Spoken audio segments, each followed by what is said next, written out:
وہ ایک باپ تھا، اللہ نے بڑی دولت سے نوازا تھا اس باپ کو، لیکن اس کو بڑی بیٹی اللہ نے دی تھی، تو اسے بیٹی ہونا بوجھ لگ رہا تھا بیٹی کا۔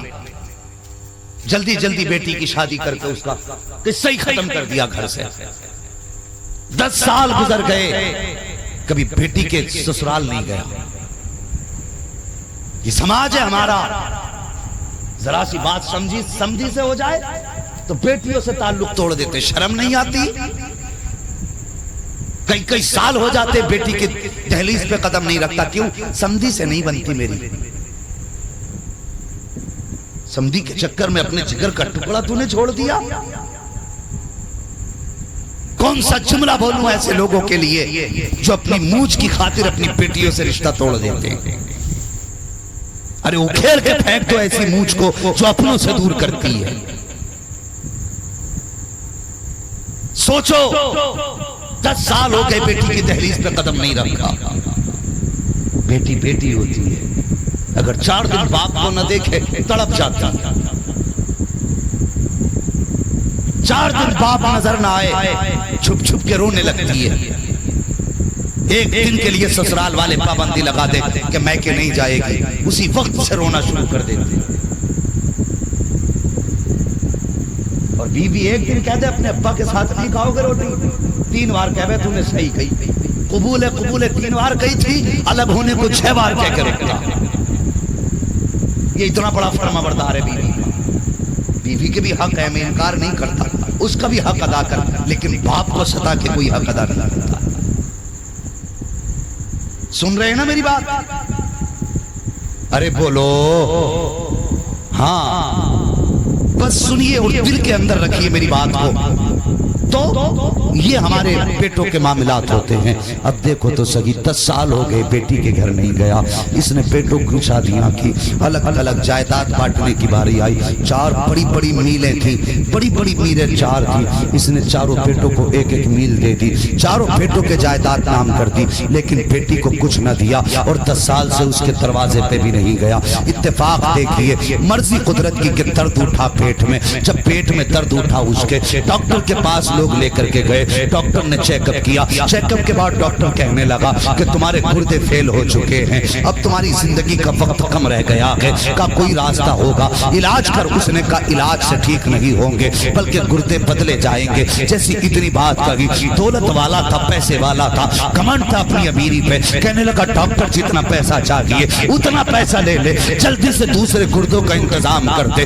گردوں کا بھی اپنا ایک قانون ہے، ہر کسی کا گردہ نہیں پڑا کرتا ہے، جب کوئی اپنا گردہ دیتا ہے تبھی گردہ کام کیا کرتا ہے، یہ گردے کا اپنا اصول ہوتا ہے۔ ڈاکٹر نے کہا تھا کہ کوئی بھی گردہ دے گا تجھے شفا نہیں ملے گی، تجھے فائدہ تبھی ہوگا جب تیرا کوئی اپنا گردہ دے گا۔ جب اس نے اپنے کی بات سنی، بڑا گھمنڈ تھا 4 بیٹوں پہ، اسے لگ رہا تھا میں نے ان کے 4 بیٹوں کے میلے نام کی ہیں، پوری زندگی بیٹوں کے نام کر دی۔ اس نے بیٹوں کو بلایا اور بلا کے کہا تھا بیٹے مجھے ایک گردے کی ضرورت ہے، میں کچھ دن دنیا میں جینا چاہتا ہوں، میرے بیٹے مجھے ایک گردہ دے دو۔ جب اتنی بات بیٹے نے سنی ہے، کہنے لگا تمہاری زندگی تو کٹ گئی، ہم اپنا گردہ دے کر کے اپنی زندگی کیوں برباد کریں؟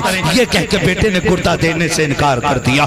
دوسرے بیٹے کو بلایا، اس نے بھی انکار کر دیا۔ تیسرے بیٹے کو بلایا، اس نے بھی انکار کر دیا۔ چاروں بیٹوں نے گردہ دینے سے انکار کیا۔ جب 4 بیٹے گردہ دینے سے انکار کر چکے صاحب، پھر کیا ہوا تھا؟ اس نے کہا ڈاکٹر سے ڈاکٹر اب مجھے جلدی سے اندر لے چل، میرا علاج کر، اگر زندگی ہوگی تو بچ جاؤں گا، نہیں ہوگی تو مر جاؤں گا، اب تو کوئی گردہ دینے والا بھی نہیں ہے۔ یہ کہہ کے چلا گیا اور بیٹوں سے الگ اس نے چہرہ موڑا۔ جیسی اندر گیا ہے، ساری رشتہ داری میں خبر ہو گئی ہے کہ فلاں سیٹ جو ہے اب زندگی کے آخری لمحات میں ہیں، اب ختم ہونے والے ہیں۔ بیٹوں نے گردہ دینے سے انکار کر دیا ہے۔ ڈاکٹروں کا کہنا ہے اگر گردہ نہیں ملے گا تو یہ مر جائے گا، کہ اب گردہ دینے والا بھی کوئی نہیں ہے، لگتا کہ موت کا وقت قریب قریب آ گیا ہے. جیسی اتنی بات رشتہ داری میں پہنچی ہے, بات ہوتے ہوتے یہی بات بیٹی کے سسرال تک پہنچ گئی. جب بیٹی کے کان میں یہ بات پہنچی ہے کہ باپ بیمار ہے, بھائیوں نے گردہ دینے سے انکار کر دیا ہے. اللہ اکبر. پھر کیا تھا, بیٹی کی گود میں دودھ پیتا بچہ تھا. اس نے دودھ پیتے بچے کو سینے سے لگایا اور سیدھے اس ہاسپٹل میں آئی ہے جہاں پہ باپ کو بھرتی کیا گیا تھا. ڈاکٹر کے پاس آ کر کے باپ کا نام لیا, کہنے لگی فلاں نام کا مریض کی جگہ ہے. کہا کیا کرو گی؟ کہا سنا اسے گردے کی ضرورت ہے. کہا ہاں ہے. تو کہا جلدی کر میرا گردہ نکال لے اور اس کو گردہ ڈال دے تاکہ اس کی زندگی بچ جائے. ڈاکٹر نے کہا تھا اپنا نام تو بتا. اس نے کہا نام نہ پوچھ, کہیں نام کے چکر میں دیر نہ ہو جائے, اس لیے جلدی کر میرا گردہ نکال لے. کہا کون ہے؟ کہا میں اس کے رشتہ دار ہوں. اللہ اکبر. اس کے بعد جلدی سے ڈاکٹر نے آپریشن کیا, لڑکی کا گردہ نکالا, باپ کے گردہ ڈال دیا. اس کے بعد جب بچی کچھ دن کے بعد ٹھیک ہو کے جانے لگی, ڈاکٹر نے کہا تھا بیٹی جا رہی ہے, کم سے کم یہ تو بتاتی جا کہاں کی رہنے والی ہے. اگر یہ مجھ سے پوچھے گا گردہ کس نے دیا ہے تو کیا بتاؤں گا. اس نے کہا نام نہ پوچھ, اگر ہو سکے تو کاغذ قلم دے دے. ڈاکٹر نے کاغذ قلم دیا ہے, بچی نے خط لکھا ہے. لکھنے کے بعد طے کیا, بند کرنے کے بعد ڈاکٹر سے کہا ڈاکٹر اسے اپنے پاس سنبھال کر رکھ, اسے کھول کے مت پڑھ لینا. اور کہا سن, اگر وہ مریض جو اندر پڑا ہے وہ باہر نکل کے آئے اور میرے بارے میں اگر پوچھے تب یہ خط دینا ہے, اس کے پوچھے بغیر خط مت دے دینا. یہ کہہ کے اس نے خط دیا کہ اس کے پوچھے بغیر خط مت دینا. یہ کہہ کے بیٹی چلی گئی. اللہ اکبر. کچھ دن کے بعد جب یہ امیر, یہ دولت والا شفا یاب ہوا ہے, جب اس کے رشتہ دار آئے ہیں کہنے لگے گھر چلو. اس نے کہا نہیں گھر بعد میں جاؤں گا, پہلے مجھے ڈاکٹر کے اس کمرے میں لے کے چلو. کہا کس لیے؟ کہا مجھے اس کا شکریہ ادا کرنا ہے. کہا کس بات کا شکریہ؟ کہا میرے بیٹوں نے تو گردہ دینے سے انکار کر دیا تھا, یہ ڈاکٹر ہی کی مہربانی ہے آج جو میں زندہ ہوں. یہ کہہ کے ڈاکٹر کے کیبن میں آیا ہے. آنے کے بعد کہا تھا ڈاکٹر تیرا بڑا احسان ہے, تو نے میری زندگی بچا لی ہے. ڈاکٹر نے کہا او یار شکریہ میرا ادا نہ کر, اگر ادا کرنا ہے تو اس بچی کا شکریہ ادا کر جو تجھے گردہ دے کر کے گئی ہے. جیسی اتنی بات اس نے سنی ہے, کہتا کس نے گردہ دیا؟ میرے اپنوں نے تو انکار کر دیا تھا. کون تھا جو گردہ دے کر کے گیا؟ کا نام تو نہیں پتا ہے. کہا کہاں کی رہنے والی ہے؟ کا پتہ بھی نہیں بتایا ہے. کہا کہاں تلاش کروں؟ کا یاد آیا جب وہ گئی تھی تو ایک خط دے کر کے گئی تھی. اللہ اکبر. اس نے دراز کھولی ہے, دراز میں سے خط نکالا ہے اور نکالنے کے بعد کہا یار یہ دیکھ یہ خط دے کے گئی ہے. اب ذرا سننا. جیسی اس نے وہ خط نکالا ہے, نکالنے کے بعد کھولا اور کھول کر کے پڑھا ہے, آنکھیں برسنے لگ جاتی ہیں, زمین پہ بیٹھ جاتا ہے, رونے لگ جاتا ہے. ڈاکٹر کہتا بتا تو صحیح یار یہ خط کس کا ہے اور اس خط میں ایسا کیا ہے جو تو زمین پہ بیٹھ گیا تیری آنکھیں برس گئیں. اس نے کہا ڈاکٹر کیسے بتاؤں,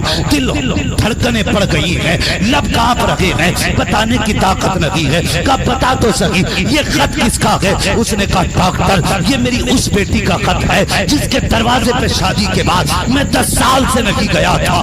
اللہ اکبر. کہا کیا لکھا ہے خط میں؟ کہا کیا بتاؤں؟ کہا پڑھ کے سنا خط میں کیا ہے. تب اس نے خط پڑھنا شروع کیا تھا. بچی نے لکھا تھا بسم اللہ الرحمن الرحیم, اے میرے باپ ایک مجبور بیٹی کا سلام, ناراض باپ کی بارگاہ میں قبول ہو. اس کے بعد نیچے لکھا تھا اے میرے باپ میرے نکاح کو 10 سال ہو گئے ہیں, 10 سال ہو گئے مجھے سسرال آئے ہوئے, تم 10 سال سے میری دہلیز پہ نہیں آئے ہو. میرے باپ مجھے یہ نہیں پتا ہے کس بات سے تم ناراض ہو, مجھے یہ بھی نہیں پتا میری خطا کیا ہے. بابا مجھے یہ بھی نہیں پتا میرا قصور کیا ہے, لیکن اتنا جانتی ہوں 10 سال گزر گئے تیرا انتظار کرتے کرتے لیکن تم نہیں آئے ہو. کہا بابا جب عید کا چاند نظر آتا ہے دنیا چاند دیکھنے کے لیے چھت پہ چڑھا کرتی ہے, لیکن تیری بیٹی جب عید کا چاند دیکھنے دنیا چھت پہ جاتی ہے تو تیری بیٹی دروازے پہ آ کے کھڑی ہو جاتی ہے اور اس امید میں کھڑی ہوتی تھی شاید اس بار میرا باپ آتا ہوگا, شاید اس بار میرا باپ آتا ہوگا. بابا 10 سال میں کتنی عیدیں گزری ہیں, دنیا نے نئے کپڑے پہنے کے اتار دیے ہیں, لیکن میرے باپ 10 سال میں سب نے عیدیں کی ہیں لیکن تیری بیٹی نے عید نہیں دیکھی ہے. اللہ اکبر. اس کے بعد بیٹی نے لکھا تھا اے میرے باپ میں تمہارے پاس یہ خط لائی ہوں, یہ خط دے کے جا رہی ہوں. میرے باپ مجھے یہ نہیں پتا کہ میرا قصور کیا تھا. تم نے جائیداد تقسیم کی ہے تو اپنے 4 بیٹوں کو جائیداد تقسیم کر دی. بابا میں یہ بھی شکایت نہیں کرتی ہوں کہ تم نے مجھے دولت کیوں نہیں دی ہے, تم نے مجھے جائیداد کیوں نہیں دی ہے, شاید مجھے اس لائق نہیں سمجھا تھا جو تم نے مجھے دولت نہیں دی تھی. اس کے بعد بچی نے لکھا تھا اے میرے باپ